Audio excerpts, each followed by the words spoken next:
Kamu narasi dulu lah, saya mute. Biar kita gantian, biar jangan ketimpa-ketimpa, silakan. Ya, dan melalui dia untuk mendamaikan segala sesuatu kepada dirinya dengan membuat pendamaian melalui darah salibnya.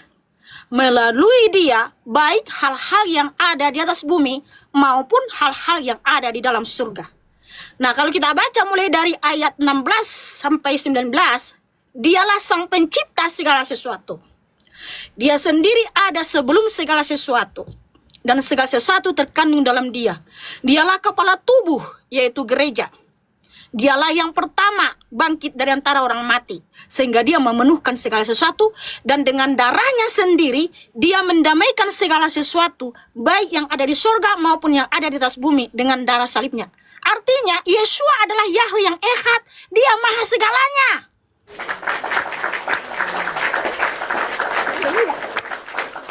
Haleluya. Udah silakan.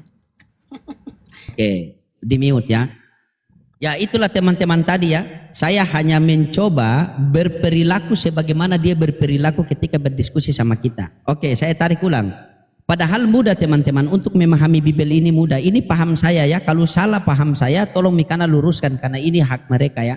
Di dalam 1 Timotius 6 nomor 16 itu teman-teman dikatakan dialah satu-satunya yang terhampiri yang tidak takluk kepada maut bersemayam di dalam terang yang tak terhampiri. Tidak ada seorang pun yang dapat melihat dia dan manusia pun tidak bisa melihat dia. Inilah sosok yaitu inilah sosok Yahweh atau Elohim itu. Karena Elohim tidak dapat dilihat, tidak dapat terhampiri. Bagaimana cara Bani Israel bisa mengetahui, bisa mengenal Elohim yang tidak terlihat ini? Satu-satunya jalan Elohim mengutus Yeshua untuk datang ke dunia ini untuk memperkenalkan bahwa Elohim itu ada namun tidak terlihat. Dalilnya mana? Yohanes 1:18. Tidak ada seorang pun yang dapat melihat Elohim melainkan anak yang ada di pangkuannya yang menyatakannya. Makanya sehingga dalam Yohanes 5:37 Yeshua mengatakan, Bapa yang mengutus aku, Elohim yang mengutus aku, dialah yang bersaksi tentang aku. Kamu tidak pernah mendengar suaranya, rupanya pun kau tidak pernah melihat.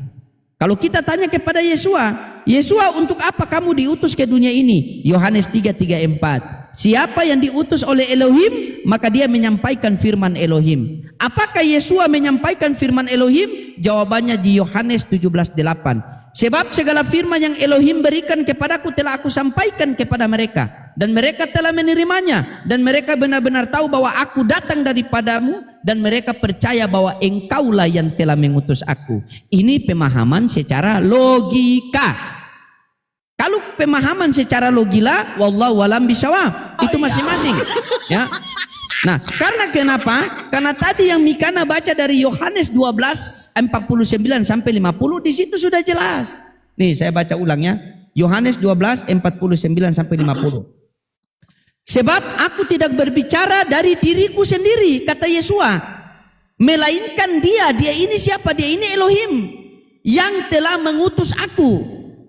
Berarti Elohim mengutus Yeshua untuk apa?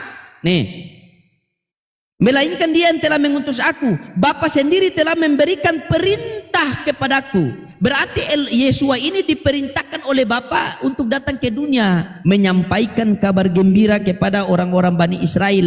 Bani Israel, kalau kamu mau selamat, ikutlah aku, karena akulah jalan dan kebenaran hidup. Tidak ada seorang pun yang sampai kepada Elohim tanpa melalui pengajaran-pengajaranku. Karena ajaran-ajaran yang aku ajarkan ini bukan ajaran dari diriku sendiri, melainkan daripada dia yang mengutus aku. Ingat Mikana, ya, utusan tidaklah lebih tinggi daripada pengutusnya. Ya, coba Mikana baca Yohanes 3:16 untuk memperoleh hidup yang kekal. Ya, untuk memperoleh hidup yang kekal, kita harus menjadikan Yeshua ini sebagai Tuhan apa utusan Tuhan. Silakan. Yohanes 3:16 silakan. Oke ya. Nggak apa-apa saudaraku ya kalau si Loding ini menggunakan diksi logila. Karena apa? Itu kan menurut dia. Yang logila itu adalah apabila meyakini Tuhannya itu nggak bisa mengutus dirinya sendiri karena dia tidak maha kuasa. Makanya saya tanya dulu sama Loding. Batu bisa mengutus dirinya sendiri nggak? Jawab dulu. Tidak bisa. Tuhanmu bisa mengutus dirinya sendiri nggak? Tidak bisa. Lalu apa Apakah sama perbedaan Tuhan dengan Tuhanmu batu? dengan batu? Tidak sama. Tidak sama. Tidak sama. Tidak sama. Karena kenapa tidak sama? Karena batu adalah makhluk, Tuhan bukan makhluk. Ya silakan lanjut dulu, lanjut. Ya itu dia kan. Ya, Batu lanjut. nggak bisa mengutus dirinya sendiri, ya kan? Tuhannya juga, Tuhannya Selodi nggak bisa mengutus dirinya sendiri. Makanya apa bedanya Tuhanmu sama batu, Bang? Nah kalau Tuhan saya 63:19, dia bukan duta, bukan utusan. Karena apa? Bapak Yahweh berfirman, Yesaya 43 ayat 11-13. Ini saya baca dulu saudara-saudaraku ya. Tapi suara saya terdengar jelas ya teman-teman ya. Yesaya 43 ayat 11-13. Akulah Yahweh, dan tidak ada juru selamat selain aku. Aku menyatakan, aku menyelamatkan, dan aku memberitakan. Dan tidak ada ilah asing di antaramu, dan kamulah saksi-saksiku, firman Yahweh, dan akulah Elohim. Makanya kami sangat percaya Tuhan kami Yahweh itu bisa mengutus dirinya sendiri ketika dia berfirman, aku menyatakan, menyelamatkan, dan memberitakan. Nah ketika memberitakan itu, Yahweh memberitakan, di situ ada kata mengutus. Sebab apa? Ketika dia datang ke dunia, tentu saja surga tidak kosong. Tetapi Yahweh itu maha hadir ketika dia ada di dunia dalam rupa seperti kita manusia di dalam nama Yeshua HaMashiach. Dia tetap ada di surga, ada di segala dimensi dalam waktu yang bersamaan, karena dia adalah Yahweh yang Echad, yaitu Ulangan 6 ayat 4. Jadi nggak apa-apa kalau memang Tuhan Yesus HaMashiach berfirman seperti itu, karena kami paham apa yang difirmankan Tuhan Yesus HaMashiach. Nah, kita percaya Tuhan Yesus HaMashiach itu sebagai apa? Semuanya. Karena apa? Ini sangat krusial. Yohanes 8 ayat 24. Kita percaya kepada Yesus itu sebagai apa? Semuanya saudaraku. Dan ini juga yang paling krusial, yaitu Yohanes 8 ayat 24. Ya.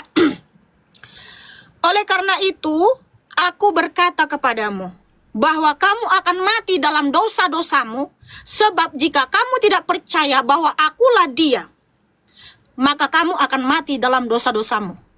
Jadi kalau kita tidak percaya bahwa Yeshua adalah dia siapa? Jawabannya di ayat 27. Mereka tidak mengerti bahwa dia membicarakan Bapa kepada mereka. Jadi, kalau kamu tidak percaya bahwa Yeshua HaMashiach adalah Bapa, Sang Pencipta, Sang Juru Selamat, maka kamu akan mati dalam dosa-dosamu. Sebab yang bisa menyelesaikan segala dosa-dosa umat manusia hanyalah Sang Pencipta, nggak bisa diwakilkan kepada siapapun. Makanya sangat krusial ajaran ini. Konsekuensinya berat. Kalau kita tidak percaya Yeshua HaMashiach adalah Yahweh yang Echad, maka kamu akan mati dalam dosa-dosamu. Sebab hanya Yahweh lah yang berkuasa menghapus dosa umat manusia agar bisa hidup kekal. Makanya Tuhan Yesus HaMashiach berfirman di Yohanes 10 ayat 28. Aku memberikan hidup kekal kepada mereka, dan mereka pasti tidak binasa sampai selama-lamanya, dan tidak seorang pun merebut mereka dari tanganku. Siapa sang pemberi hidup kekal kalau bukan sang pencipta? Dialah Yeshua HaMashiach. Makanya Yudas 1 ayat 4. Yeshua HaMashiach adalah Elohim itu sendiri.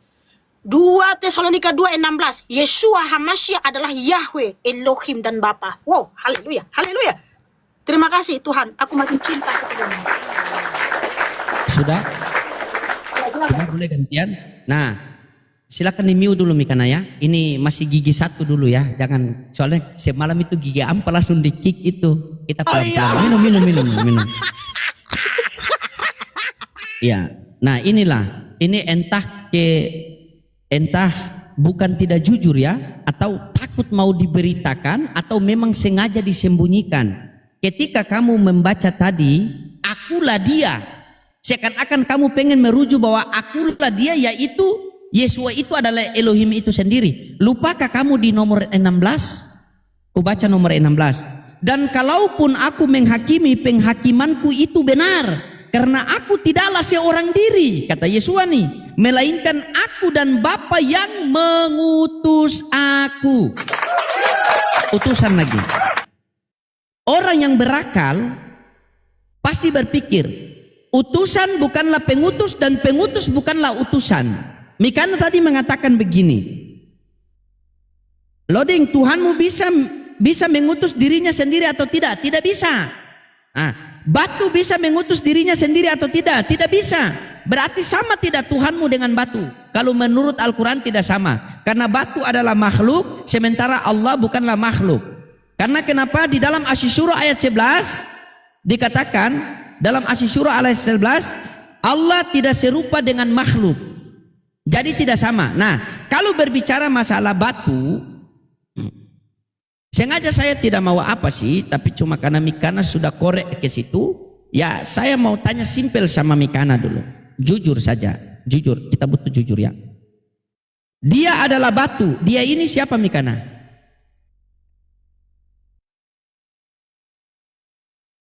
Tapi sebelum ke situ dulu kamu bilang dia ini siapa? Saya tanya dia ini siapa? kapan batu jadi makhluk? Ya, dia ini Batu siapa? itu bukan makhluk, batu itu benda mati. Masa dibilang oke, loading baik, batu baik, katanya baik. makhluk? Iya, saya tanya dia ini, Bukan iya, makhluk. dia ini siapa dulu? Oh, berarti batu itu benda mati. Ya iyalah. Oke, baik, batu benda mati. Dia ini siapa? Dia itu Yesua Hamasiah. Berarti Yesua benda mati karena Yesua adalah batu.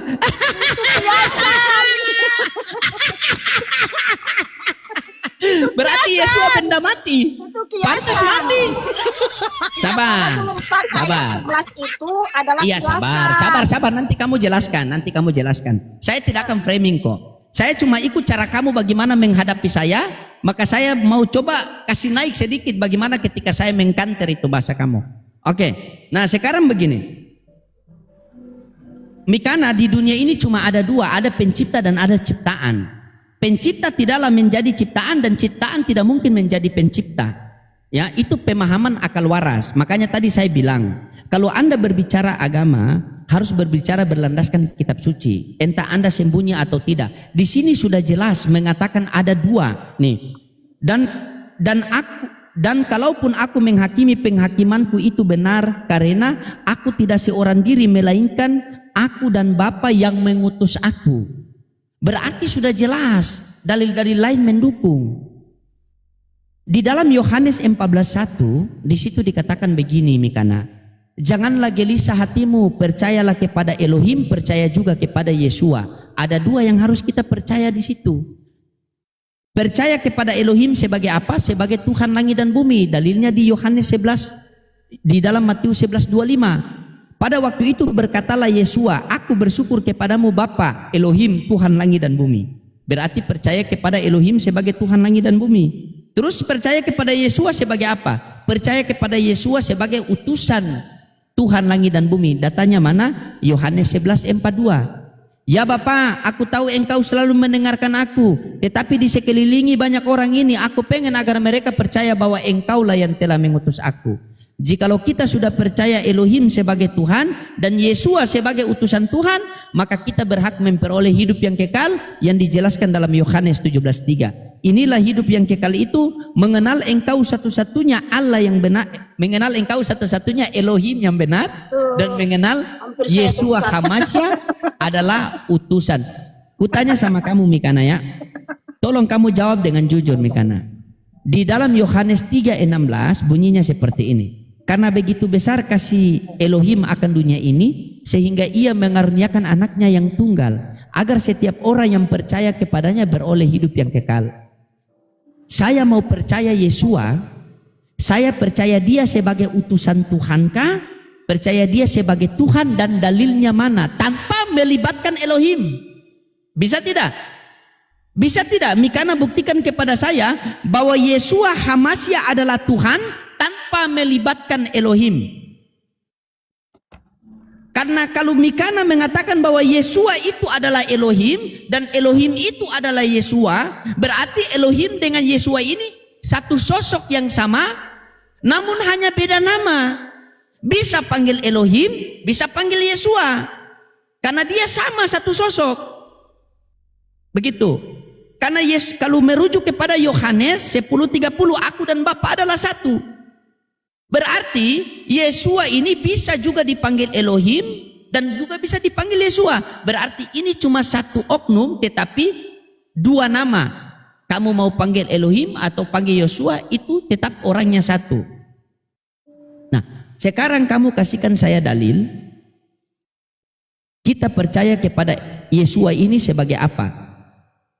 Sebagai utusan Elohim atau sebagai Elohim itu sendiri, agar kita bisa memperoleh hidup yang kekal. Silakan.